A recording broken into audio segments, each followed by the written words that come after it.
Good morning, everyone. Hope you're all having a wonderful day today. Today, we're going to be taking a look at what is, in my opinion, the best gas mitigation system for suppressed shooting, especially when it comes to a non-adjustable system. This is the YHM Suppressor Gas Block. But before we get into that, I do need to shout out the biggest sponsors of the channel, and that is number one, all of you guys for watching, and of course, more directly, my subscribe star guys. Number two is going to be Callaway Ballistics. A lot of the ammo that you see on the channel is sponsored by them, and if you use code FOCUS, you can save yourself a little bit of money. Full disclosure on my relationship with YHM is that I am a dealer for YHM products. I do use their suppressors as well, both the Turbo K and the Resonator K. I did pay full price for those products, but everything else I can get at dealer price, and so I paid, I believe, approximately $12 for this gas block. Now, getting into the specifics about what it is, this is exactly as it sounds, a suppressor optimized gas block. On the surface, the gas block seems like any other low profile gas block. It is 4140 with a phosphate finish. Now, you will note some rust on the gas block itself. That is because it did spend quite a bit of time in the very, very cold South Dakota winter, anywhere from 0 to 10 degrees on the day that I was out shooting, and it of course got wet and I didn't clean or dry it off, so that phosphate finish did rust in a couple places. I do wish the finish was a little bit better, but again, that's more of an extreme circumstance. And the only external differences on the gas block are going to be a very small engraved S and two little dimples on the back of the gas block to let you know that this is for suppressors. Now, internally, the only change that's made is YHM has made the gas port on the gas block itself a very, very small tapered hole. So it essentially is a cone where it starts out fairly wide like a normal gas port would, and then it closes up to about a .050. It's actually smaller than what my pin gauge goes to. My pin gauge goes down to a .060, and it was much smaller than that, so I'm guessing around .050 or less. Now, very importantly, the gas port itself on the gas block aligns with the rear set screw on the gas block, so if you did need to open it up a little bit, which we'll get into a little bit later on, you can still do that with a drill bit. Now, that tapered gas port on the gas block is a very smart idea. If you're not familiar with standard gas blocks, usually the hole is much, much larger than what is on the actual barrel itself. That way, if the gas block is slightly misaligned to the left or right by a couple degrees, not going to be a big deal because that gas port is so much larger. With the very, very small gas port on the YHM Suppressor Gas Block, having that cone still allows the gas to funnel into the gas block through your tube and then of course through the rest of your system. Now, in effect, what that very small gas port does is it restricts the flow of gas from your barrel with the additional back pressure of a suppressor as well, and again tunes it down quite a bit. Now, getting into the system that I was running it on, this is a Anderson 14.5 mid-length system with a .075 standard gas port size. Now, I opened up this gas port size to a .081 to sort of exaggerate the effect of the suppressor gas block.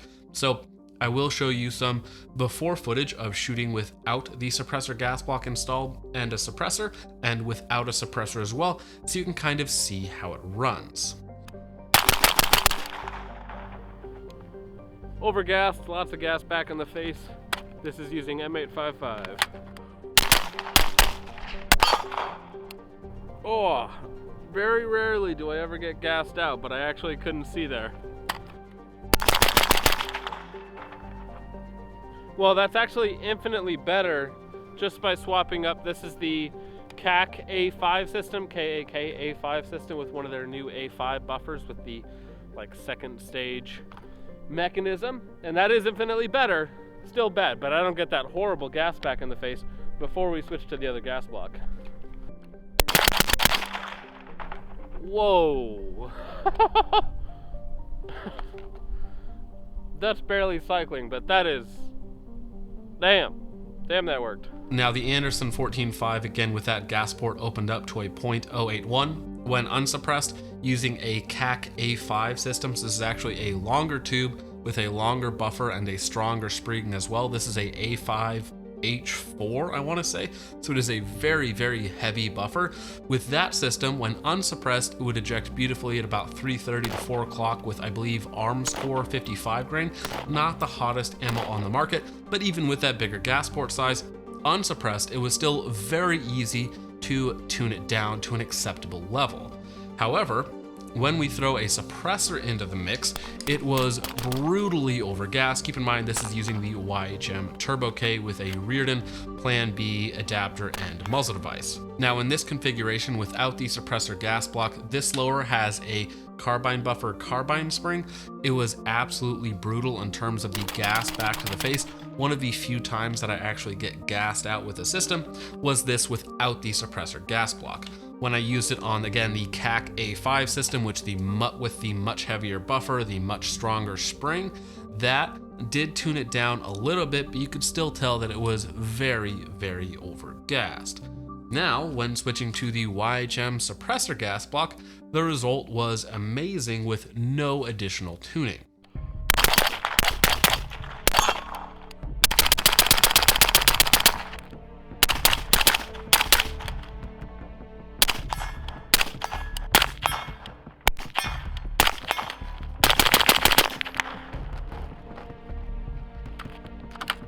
And again, keep in mind the temperatures that I was shooting in were anywhere from 0 to maybe 12 degrees on the high end, so it was extremely low, so these systems were running a little bit behind what they would usually run.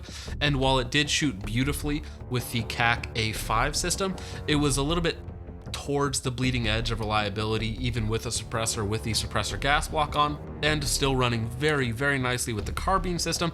But since I wanted a little bit more reliability headroom, I was running it mostly with the standard 3-ounce buffer and carbine spring, and again, it wasn't running with any issues. And again, keep in mind that was with the suppressor gas block out of the box.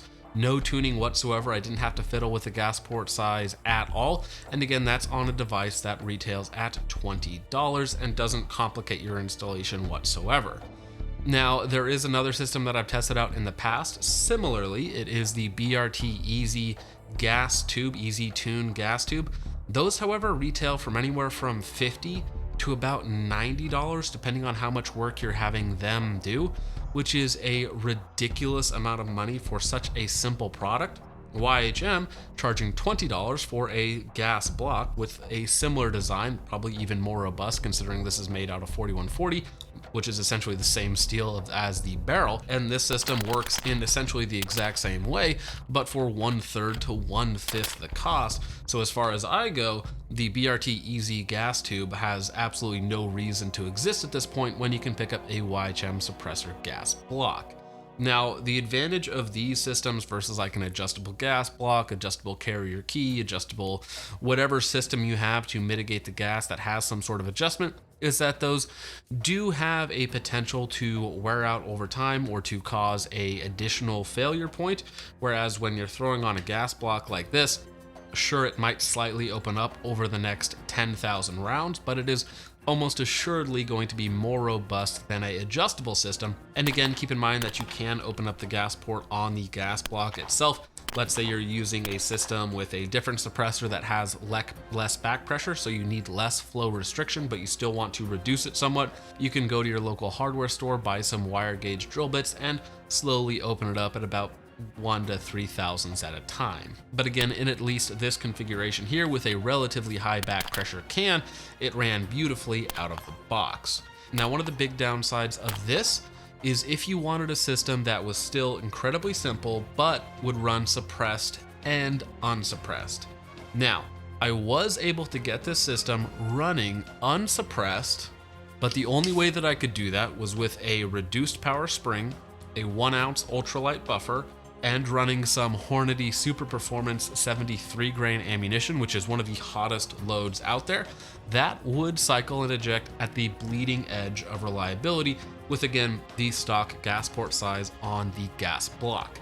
You can open them up to more of a hybrid position to where they will still reduce some of the flow from the additional back pressure that you get off of a can, but will still cycle unsuppressed. It won't be as nice when suppressed, but it can still be kind of a hybrid device where it's restricting the gas flow enough to where the suppressed shooting is perfectly fine, definitely bearable, and then still reliable when unsuppressed as well. If I were to guess right now, I would probably have to open it up to like a 0.055 to 0.060, somewhere in that range, for it to comfortably cycle when unsuppressed, at least with high quality ammunition and using standard carbine buffers and springs. If you're using like a ultra heavy buffer and ultra heavy springs, you're probably going to have a much harder time getting it to run unsuppressed, even with a slightly larger gas port size. But if you're using standard carbine buffers, carbine springs, open up the gas block a little bit, you're probably going to get a decent hybrid system. Now again, the cost, the barrier of entry in this is incredibly minimal. You're going to have a gas block anyways, and buying a $20 gas block doesn't really add any cost to the system.